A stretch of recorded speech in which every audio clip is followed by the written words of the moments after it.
and I think one thing that's unique is, and the ability to aggregate data with this is we're getting data that's a lot more frequent time series. And so what that means is, 5 or 10 years ago, you're getting BLS census data that could be, I don't know, 1 to, in some cases, 2, 3 years old, right? And you have something like COVID happen, and boom, I mean, 1 year later, that data is stale. I mean, you've had, for example, you could look at, other cities, and you've had 4 million people leave, and that wouldn't even come up on your data until effectively now, 2024, in some sources. So that's another kind of speed component that we utilize to either look forward on a forecast. We're very, we're heavily focused big picture on migration and where population growth is, specific to multifamily, of course. So, I would say, yeah, it's asset specific, but ultimately our goal, and we're pretty much there at this point. We've built it out to where all of our data sets can get down to the zip code level. So we're very much zip code level driven. We do have the ability to even go tract level, which would be, asset level, or the best, the closest thing to getting asset level. But quite honestly, from all the major data points that are going in, it's just not there yet. We're probably 20% of the way there. So there's still some work to be done, but I think zip code level is a very critical metric. Welcome to CRE Radio for influential commercial real estate professionals who work with investors, buyers, and sellers of commercial real estate coast to coast. Whether you're an investor, broker, lender, property manager, attorney, or accountant, we're here to learn from the experts. Welcome to Commercial Real Estate Pro Network's CRE Radio. Thanks for joining us. My name is J. Darren Gross. This is the podcast focused on commercial real estate investment and risk management strategies. Weekly, we have conversations with commercial real estate investors and professionals who provide their experience and insight to help you grow your real estate portfolio. Today's interview is sponsored by Building Insurance and Risk. When you invest in real estate, it pays to work with a real estate investor protection specialist to protect yourself and your investment from catastrophic loss. The experts at Building Insurance and Risk focus on real estate investor protection. They provide you with multiple insurance coverage offers and a side-by-side coverage comparison. To learn more, go to buildinginsurancerisk.com. Today, my guest is Christian Gore. Christian is the founder of G1 Capital Partners and an industry expert who have orchestrated real estate transactions worth approximately $9.5 billion across the United States. And in just a minute, we're going to speak with Christian Gore about leveraging AI and machine learning for data aggregation to make informed decisions about where and why to invest. But first, a quick reminder, if you like our show, CRE Radio, there are a couple things you can do to help us out. You can like, share, and subscribe. And as always, we encourage you to leave a comment. We'd love to hear from our listeners. Also, if you want to see how handsome our guests are, be sure to check out our YouTube channel. You can find us on YouTube at Commercial Real Estate Pro Network. And while you're there, please subscribe. With that, I want to welcome my guest, Christian Gore. Welcome to CRE Radio. Appreciate it, Darren. Happy to be here. Well, I'm glad you're here, and I'm looking forward to our conversation. But before we get started, if you could take just a minute and share with the listeners a little bit about your background. Sure. So it's been a long road. I would say the last decade or so, I've been very active in the real estate space across really all product types, but most recently the multifamily space. Darren, as you mentioned, we've done quite a bit of transactions, various platforms and so on and so forth, but ultimately have spent my entire career in the private equity space and more specifically on the real estate asset class. So we operate coast to coast. We're primarily focused in the Southeast fundamentally, but have the ability to really expand and create a portfolio in really any state, if that's helpful. So very active. It's a very interesting time, and I'm intrigued to get into it with you, Darren. It should be fun. No, likewise. Well, let's get into it then. So G1 Fund, how long has it been in existence? When did you start? Sure. So we started back in 2018. We really started with exposure in the retail and industrial space, and then scaled in the multifamily space, really at the end of 2018 through 2021, and have spent a lot of time in that space. So call it, I guess, at this point, 24, yeah, almost 7 years under this umbrella. And then prior to that, worked at a handful of institutional shops, both in New York and in Dallas, where we're headquartered today. So yeah, it's like I said, I think the multifamily space is unique in the sense that it's ultimately a shelter product in the sense that it's a necessity to live, and we're very focused to create that necessity for folks as things evolve in this environment. Got it. And equity, how much equity have you guys raised in your time here?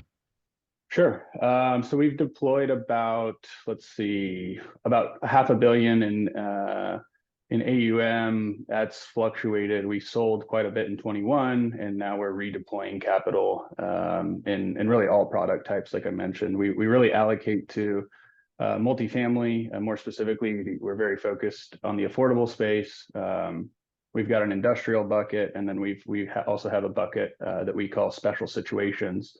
And that bucket really can be anything from loan sales to buying a hospitality asset. For example, we're buying a distressed hospitality asset in Dallas, and kind of everything in between. So if it makes sense, and we believe in the project or the product, and can capitalize it, then we'll move forward with it. So is there, I mean, you mentioned kind of the asset classes that you've been invested in. It sounds like you're focused now a lot on multifamily. Is there a particular asset size that gets your attention, or is there a sweet spot for you as far as the size of an asset, as far as either doors Sure. or a price point or value? Absolutely. Yeah, in the multifamily world, as you know, it's pricing has things are a lot more expensive than they were 5 or 10 years ago. So deal sizes have changed. I would say our average deal size is probably in the 50 to $70 million range, total cap. So traditional kind of 300 units. Newer vintage product. We're really focused on 2000s or newer, in a lot of cases 2010 and newer. And so with that, some of the newer product, obviously the pricing is a little bit elevated. But I would say, yeah, generally speaking, kind of that 50 to $70 million range. To be honest with you, we would, we're looking for smaller deals in this challenging environment. But it's tough. So we actually have one in the queue right now for about 40, and that's a really good sweet spot, I would say, for kind of where capital's willing to allocate today, and just the risk reward profile of investing in this environment. You say 40 million, or is Correct. that okay? 40 million, 200 Gotcha. units. Gotcha. And as far as your operationally, are you strictly capital and then you have third party management and everything else, or do you have any boots on the ground as far as G1 people Sure. that are operational, or? Absolutely. I will say we operate a little bit differently than a lot of folks, in the sense that we maintain a very lean executive team, and by doing that, we have the opportunity to work with third-party managers really across the country. And kind of the thought process there is, we focus on what we do best, which is, typically sourcing an opportunity or capitalizing it. And then ultimately we bring in a large national property management firm to ultimately run the day-to-day and be boots on the ground and so on and so forth. So I wouldn't consider us vertically integrated in the sense from a management perspective. We third party manage across all product types. And it really depends kind of market to market, product to product. Ultimately our view is the goal is to put the best team in place on such specific asset or even portfolio in some cases. And that, as that can vary, city by city and team by team, but very focused on who we hire on the PM side. So if you had to kind of summarize your strategy, is there a lot of times I talk to people that are talking about value add, something that's kind of old and tired, and they can come in and, put some capital improvements into it, or perhaps there's some sort of managerial, gaps or something like that. Is there Sure. a strategy that you use or that you kind of lean towards, or is it just look for the undervalued and something you feel like you can make more with, or how do you summarize your strategy? Great question. Yeah, ultimately, what we're solving for is high teen return profile. So we'll really try to go anywhere that we can find that right profile. So if it's a 1980s value add deal and it makes sense, or if it's a 2000s value add deal and it makes sense to us, and we can get the right yield, well, we're all about it. It is challenging, I will say, in the value add space currently. What we're seeing is tough to get to those yields. That being said, we are seeing some pretty unique situations right now in the older vintage product that we think are great opportunities. So does that answer your question, Darren? We're kind of yeah. we go where we can find the right yield effectively. Right. No, that makes completely sense. And as far as when you're evaluating that for the opportunity, do you find that more often than not it is operational, or is it, I'm just thinking with the vintage of properties you're focused on, the newer, I would think it would be less capital improvement oriented, but more of like an operational or some sort of a gap that perhaps the current owner or the prior owner operator didn't recognize how to solve. Am I Absolutely. No, I right? would say, yeah, the majority of the opportunities we're looking at right now are, we would consider them sponsor, concerns basically. So whether that's, the sponsor wasn't keeping an eye on their management team, whether that's the management team, whether, they both are pointing fingers at each other saying, it's your fault. That's where we're finding the opportunity. So coming in, bringing in a manager that can get their team up to speed and outperform the current in-place manager. We are very hands-on. That's I think the beauty about our model, in the sense that we manage from a high level and have the ability to, if the manager is not performing, we have the ability to switch them out quickly. And so, yeah, I would say, to your point, Darren, much of what we're focused on right now is that exact scenario. So it needs some CapEx, maybe it's deferred maintenance, maybe the sponsor didn't have enough money to finish the project, which we're seeing quite a bit. We have the ability to come in, maybe change management, put in new capital, and really elevate the asset and reposition the asset to kind of what it should be post renovation. If that makes sense. No, perfect. And as far as the current environment, rates are up. I for a long time I've been talking with or interviewing guests and that are either syndicators or some sort of an asset acquisition mode type investor, and there's been a somewhat of a theme of pencils down, but I'm hearing more and more that deals are being done. But I'm kind of curious, are the deals that you're either executing on or that you're finding or that are being presented to you, are they market listed, or are they something where you have an inside track, or is there a broker relationship that's recognizing that, G1 gets it done? Um, Sure. tell me a little bit about how you're coming across your opportunities. Absolutely. Yeah, the short answer, I would say it's very tough right now. But all those things you mentioned, I mean, broker relationships are huge, right? They control quite a bit of the product and deal flow. Um, so I would say that's a source. It's typically most of what we get done is not listed, and generally that's just due to pricing and ability to make the returns work, and it makes it a little bit tougher when a broker is fully marketing something. So we go direct a lot to owners. I mean, we last Monday, last Monday, for example, we bid on 35 deals, and that kind of gets to the technology side that we leverage quite a bit and have the ability to do that.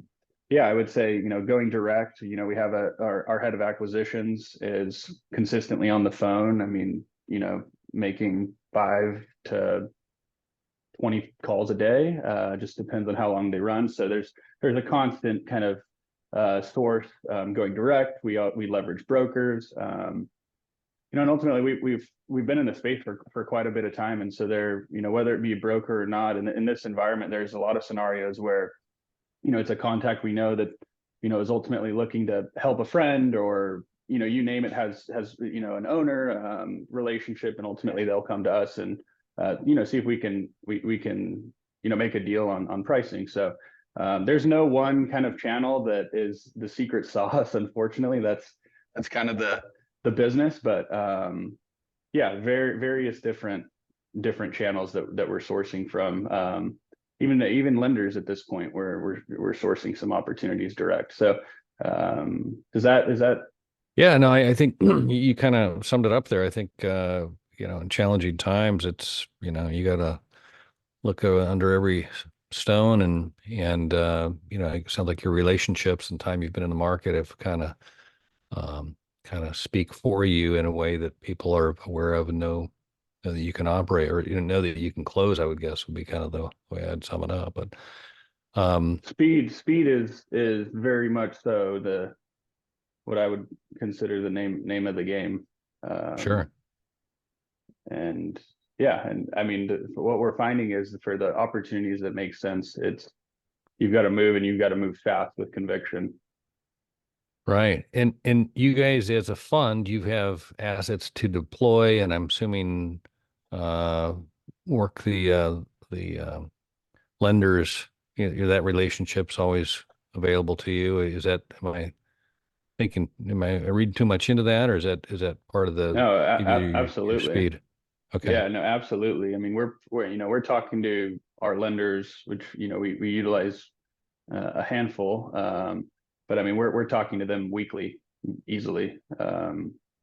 We talked to 2 yesterday. Yeah, I mean it's the market's very can change very quickly, so always tapping in and making sure things move on the agency side quite a bit. There's new rules being implemented. There's some that kind of get removed, and so kind of understanding where Fannie or Freddie is kind of leaning and what they like, I think is a great way to kind of understand, maybe, and even look forward a little bit to what they're trying to deploy in terms of financing, and given that they're the 2 largest books of business for multifamily on the debt side.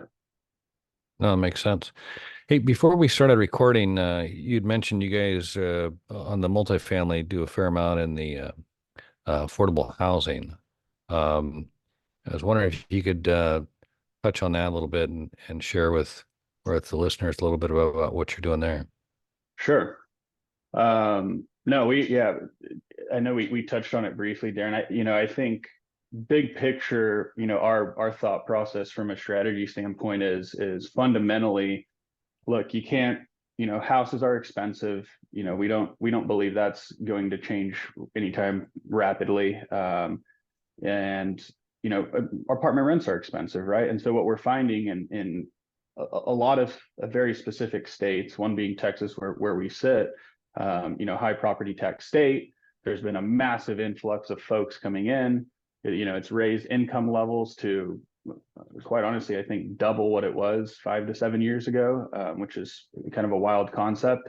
And so with that, what we're finding is your common employee, for example, your stewards of community, quite honestly, your teachers, your firefighters, your police officers. Ultimately, the housing has just gotten to a point where it's extremely expensive. And so what we're trying to solve for is, how can we create, affordability in many of these cities that's significantly needed for these folks. And so what we've done is we've been able to do some public-private partnerships with some local municipalities and ultimately convert some of these assets. We originally started on the development side. I'll take a step back. And we were developing these properties. This was, I guess, the last development deal we did was summer of 22, I think was the last shovel in the ground. But ultimately, same concept, we were developing them and working with these local housing authorities to effectively create affordability at the asset level. And so about half of the building, what we do is we effectively create rent ceilings on them. And so with that, we are able to work out a structure with the municipalities to abate our property taxes. And obviously, when you run the numbers, we think it makes a lot of sense. You're not only kind of being a steward to the community and providing that affordability, but you're also kind of creating a channel of private capital that's going into that space that we think is significantly underfunded. I mean, from a federal standpoint, you don't really have federal support to execute on this stuff, especially in Texas. Some other states do, but there's a significant need, and so we're trying to fill that gap and really work on as many of these as we can over the next couple of years. Is that tax abatement? Is that a welcome conversation with the local municipalities, or does that take some work to get agreement on that? Sure. Yeah, it takes a significant amount of work. It's a little bit more complicated of a transaction. And then you are, ultimately pulling the tax roll off these municipalities. And, everyone's different. There are some folks that really understand it and understand the need and understand that, hey, look, if we don't create this affordability in this pocket, where are the folks, that are teaching at your schools, where are they going to live? And so it resonates, I'll be honest with you, with quite a bit of folks. The more challenging thing is to make the actual opportunity work with, restricting the rents and making the math work ultimately. And that's a challenging piece as well. But I will say I would say ballpark, maybe 2 to 3 times more time consuming than your average transaction. Sure. I can only imagine when you are working with your friends in the government, just try and, get things done. There's usually multiple layers of committee, et cetera, to work through. On that note, for your tax abatement, is there usually like a sunset, or what are you seeing as far as the structure on those? No, they're usually structured in a pretty meaningful long-term manner, which is great. And kind of the thought process, once they convert or once they become affordable assets, the goal is really not to claw that back or roll that back, right? We're structuring them to not be a short-term fix. We're structuring them to be kind of a long-term fix. So 50 plus years in the majority of cases. Yeah. Well, that's significant. I've seen them locally here where they've got I think that's one of the things I think that people don't always understand is that a lot of times, government, they have the levers to push or pull or whatever to, um, create behavior that they want. And so if they need something like, affordable housing to put it in place for an extended amount of time, that's more of a long-term solution as opposed to just trying to get homes built or, housing built and then the tax abatement's gone and then all of a sudden they're no longer affordable kind of thing. So that's why I appreciate Sure. you sharing that. So let's talk a little bit about AI. We mentioned in the beginning or in the introduction AI and machine learning, and so I'm curious to know how you are utilizing that, and maybe even take a step back on how you define AI for uh, what you're what you're doing and how you're using it. Sure. Candidly, I think AI is an overused buzzword. And I know we we say it a lot internally. Uh, but yeah, I hear you on that. Yeah, I would say so two things, kind of where we're kind of two brackets. We utilize machine learning or AI, for lack of a better word, both internally, and we utilize it also externally. And so what does that mean? All of our business processes internally use some sort of machine learning, and it's more so deal driven, opportunity driven, and ability to identify opportunities or decline opportunities very quickly. The other component, which is even a little bit more interesting because I think it goes deeper, a lot deeper in my opinion, is on the management side. For example, there are various different softwares that are used that ultimately allows us to manage an asset better. So, for example, if you are a 28-year-old kid, working at XYZ company, we can generally have an idea of how long your lease term is going to be based on where you work, where you spend your income, whether you drink Starbucks or drink some other coffee, and so we kind of utilize that from a demographic standpoint, and occupancy levels, and where things are headed, where the puck is going. So I think that's a really interesting space right now on the property management side, and then bigger picture on the kind of data aggregation side. We work with a handful of partners that specialize in machine learning specific to our space, and we effectively take in all this info internally and spin it all up, and that's what helps us kind of understand where we'd like to invest, kind of why we would like to invest, and in a lot of cases when, which I think is an interesting factor in the real estate industry as things speed up. Similar to the stock market and how that's evolved over the last 40 years. I think you're starting to see inklings of that transition into our space as technology ramps up and the data is ultimately there. One unique concept that I will say, Darren, is we we also invest in the build to rent space, which is effectively contiguous single family homes. So, homes of 50 to 150 communities, maybe. That's kind of the sweet spot. What's interesting about that space is the data compared to other product types is significantly more limited. And so we think that's quite an interesting space. As data evolves, it'll get there. But I will tell you that's one product right now that it's just not there, which we find interesting internally. Yeah, the whole concept of data and to be able to mine it and draw conclusions. I feel like all of my career I've been putting keystrokes into the machine, and all of a sudden I feel like now they're being used against me. Like, wait, what? And but I mean, there is, the ability to mine it and understand what it means, or to be able to draw conclusions.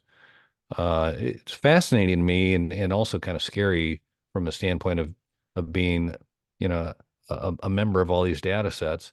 But also when you're trying to invest or make decisions, I would, I tend to believe that, relying on data as opposed to a gut sense of things is probably, going to assure that you reach your goal or your destination, or help make sure you reach that goal, as opposed to, well, we missed it. I didn't see that coming, kind Yeah. of thing.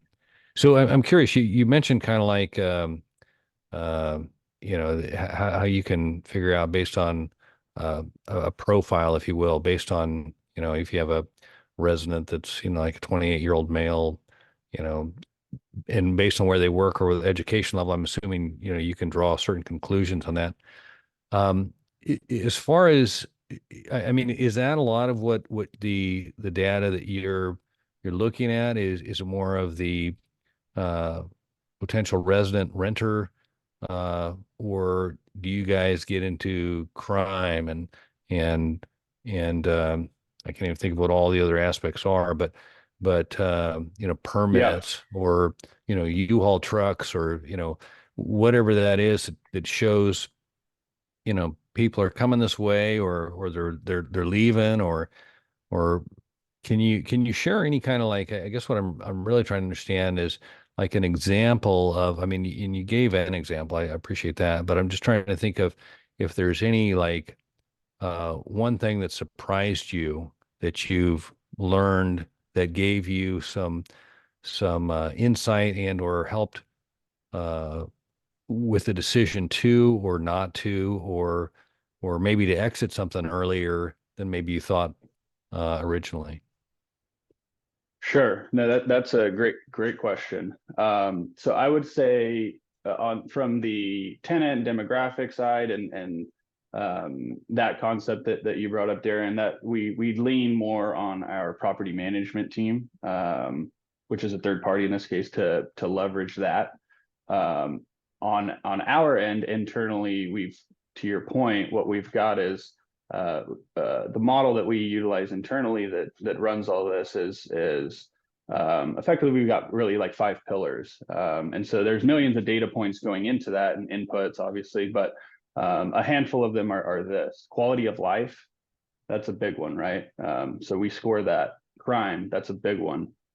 um, Another big one, and the reason why we're investing where we do in the Sun Belt is the fiscal health of that state, and we think that's very important. We typically don't invest in California, for example, for many reasons. So quality of life is one. Obviously, rent growth, the fundamental supply demand fundamentals is also another bucket. But there's, I don't have it in front of me, but we utilize basically five kind of pillars that we've defined, that we believe are ultimately the most important, five things in an investment, but not only from an investment standpoint, also from a tenant or a user, or what have you, because there's things to be said about the mass migration, to, you name it, city in the Sun Belt, and a lot of that is driven by quality of life, and so we lean in heavily on that as well. Right. And so the model you guys, or the model, the information you gather, you've got your five pillars. Is that all basically, for lack of a better word, proprietary? Meaning these are the things that these are the data points you collect, that you look at, that you review, and from that you kind of, and I'm kind of curious, is it more of a deal specific kind of a conclusion, or more of an area to invest conclusion that you'd be able to draw from the data? Sure. Great question. So yeah, it's all proprietary internal. So we don't leverage, or provide anything external, in terms of that data. We do provide outputs to our investors so that they can understand the scores of each pillar. But that being said, yeah, we've been building this for 4 or 5 years at this point. So we spent a lot of time and money on it. So we try to, improve it as much as we can. I think one thing that's unique is, and the ability to aggregate data with this is we're getting data that's a lot more frequent time series. And so what that means is, 5 or 10 years ago, you're getting BLS census data that could be, I don't know, 1 to, in some cases, 2, 3 years old, right? And you have something like COVID happen, and boom, I mean, 1 year later, that data is stale. I mean, you've had, for example, you could look at, other cities, and you've had 4 million people leave, and that wouldn't even come up on your data until effectively now, 2024, in some sources. So that's another kind of speed component that we utilize to either look forward on a forecast. We're heavily focused big picture on migration and where population growth is, specific to multifamily, of course. So I would say, yeah, it's asset specific, but ultimately our goal, and we're pretty much there at this point. We've built it out to where all of our data sets can get down to the zip code level. So we're very much zip code level driven. We do have the ability to even go tract level, which would be, asset level, or the best, the closest thing to getting asset level. But quite honestly, from all the major data points that are going in, it's just not there yet. We're probably 20% of the way there. So there's still some work to be done, but I think zip code level is a very critical metric in this space. As you know, and keep in mind, this is a tool that we utilize to move quickly. But I will say there's nothing better than driving an opportunity. It just, that's one beauty about our business, is you can get in a car and you can drive it and you can see it and you can touch it. And quite honestly, if, for example, you drive by, there could be multiple developments going up next to you, and the data wouldn't catch that. So I'm a big believer in, obviously this is a tool to move quickly and effectively determine if you want to go see something, but it doesn't get better than actually being boots on the ground, right? Right. No, I love the fact that you bring it back to, the reality is it's a tool. It's not the ultimate decision maker, but I would think that it does help guide you or provide some sort of a basis or a confirmation of what you're whether it be your gut or what you're seeing or whatever that again it's a box that's checked as a positive or a negative. If it's a negative, then you're able to confirm what you thought otherwise, but or what other information you had. Yeah, I'll tell you, in insurance, the especially at some of the smaller stuff, I think a lot of the companies have gone to, let's take the people out of it, and to where it's all answer the questions and get the yes no machine. And it's for somebody like myself that's been doing this for a long time. It's very frustrating to have the human component removed. The person that can actually help you to make a decision based on the merits, as opposed to just, nope, computer says no, sorry. And Yeah. so I do appreciate the sense of that it's a tool, not the ultimate arbiter of yay or nay. That would Uh, be dangerous. oh, and it's I think I think we're at a unique point in time where, like I said, all these keystrokes we've been putting into the machine forever. I don't know how, across all business, I'm assuming there's a fair amount of slop in the data, um, meaning that, whether it be somebody didn't understand the question and answered it in a way that they understood it, as opposed to what the author of the question was asking or trying to get to, or somebody figured out a shortcut. Like, well, if I answer it that way, then I can't get the answer, what I want. So they'll answer it in another way to get, because after a while, there are some shortcuts and stuff based on, questions that are presented and stuff. And so, that being said, I mean, that's kind of more, I would think, industry specific as opposed to what you're picking up on. I would think a lot of it would be like public domain kind of, age, income, growth, uh, whatever those data points are, they'd be more, um, I don't know.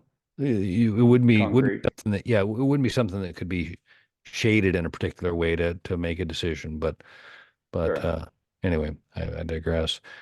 Yeah. Um, so on the I was trying to think here. That's what else I was going to ask you.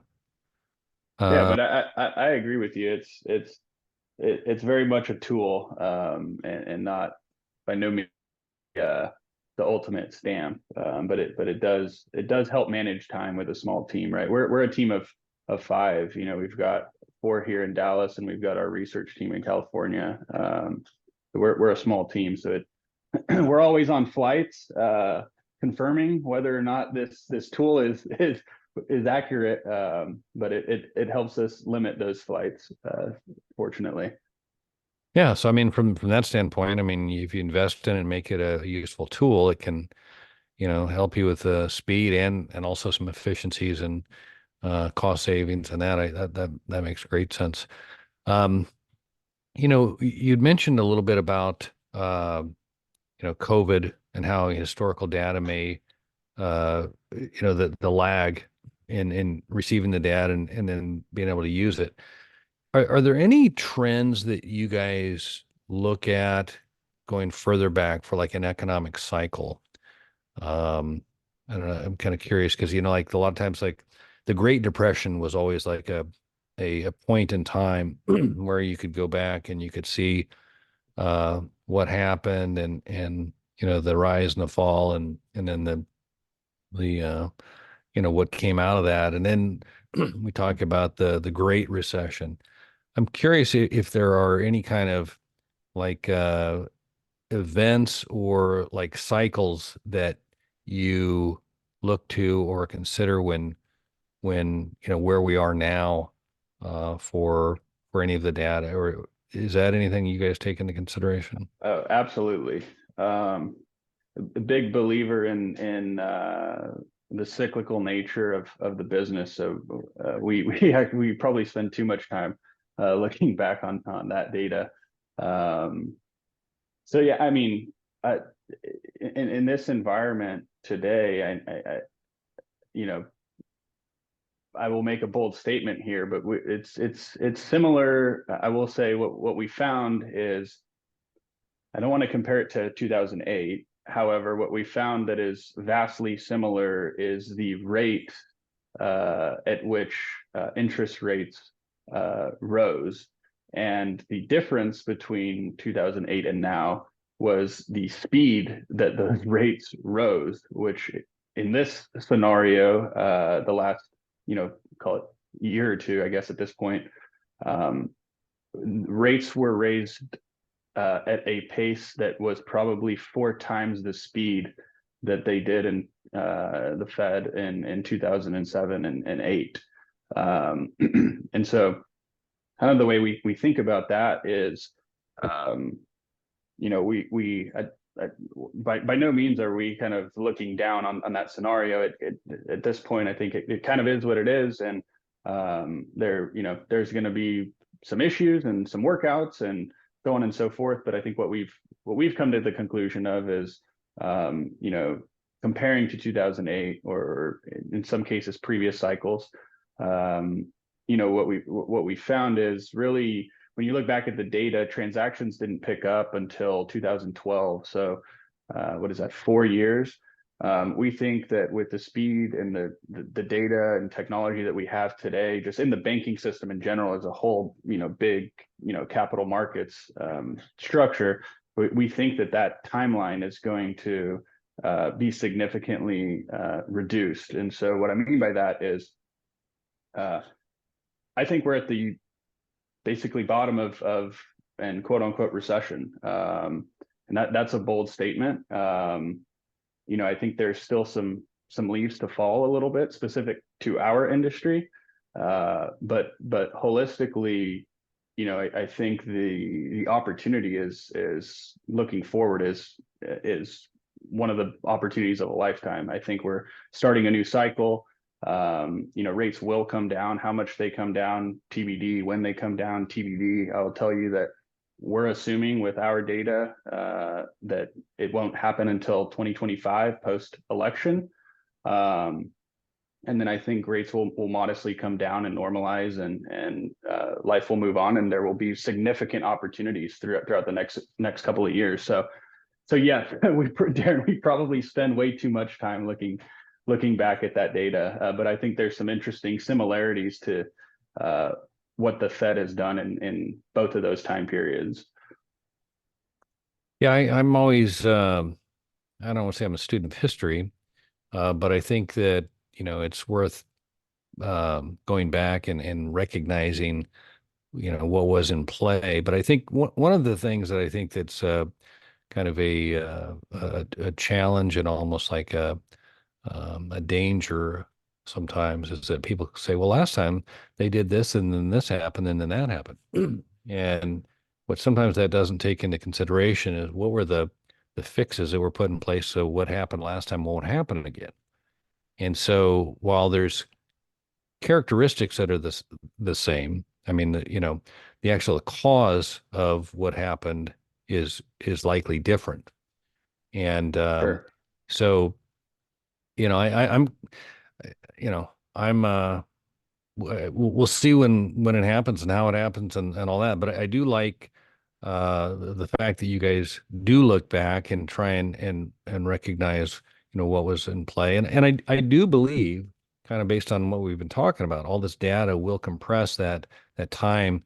So if it took 4 years last time for it to go from bad to work out, it could easily be 2 years based on just, like you said, everybody is studying all the data and has learned from the learned lessons from the last time to help shorten or minimize the pain that we felt last time to make it through this time. And so it will be interesting to Absolutely. see how it goes. But anyway, hey, Christian, if we could, I'd like to shift gears here for a second. Sure.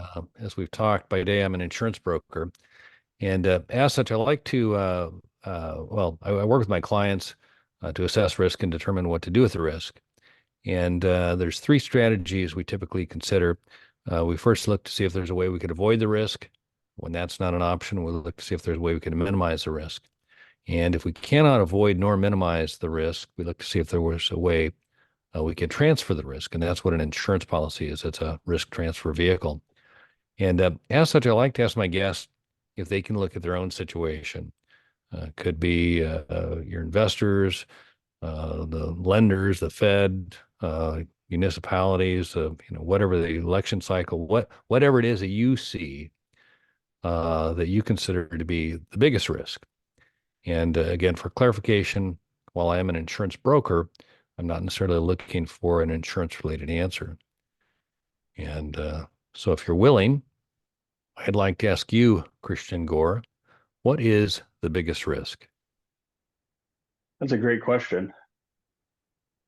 I would say, generally speaking, I would say geopolitical risk that can significantly kind of affect what the Fed does or doesn't do.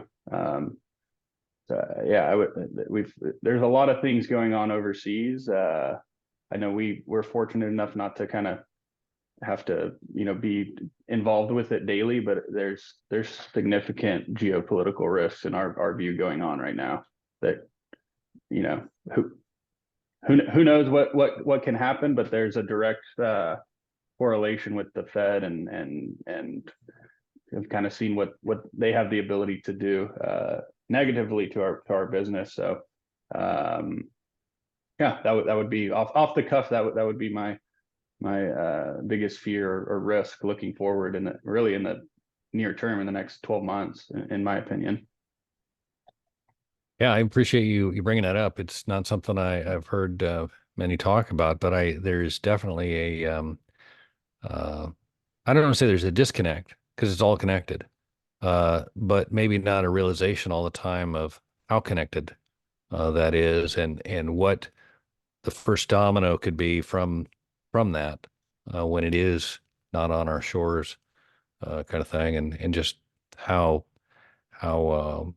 potentially significant that can be. So I do appreciate that. Absolutely. Christian, And where? of course insurance as well. Well, That's yeah, no, that's a tough it's a one. mess. It's a mess right now. So I appreciate that because Yeah. it is definitely a challenging time in the property insurance market. So, Christian, where can listeners go if they'd like to learn more or connect with you? Sure thing. We've got, you can go direct to our website, www.g1capitalpartners.com, or our social is a little bit more user friendly, and that is at G1_capital. Got it. Well, Christian Gore, I cannot say thanks enough for taking the time to talk today. I've enjoyed it, learned a lot, and look forward to doing it again soon. Absolutely. Thanks, Darren. All right. For our listeners, if you like this episode, don't forget to like, share, and subscribe. Remember, the more you know, the more you grow. That's all we've got this week. Until next time, thanks for listening to Commercial Real Estate Pro Network's CREPN Radio. You're listening to CREPN Radio for influential commercial real estate professionals. For more information on this or any of our guests, like us on Facebook, CREPN Radio.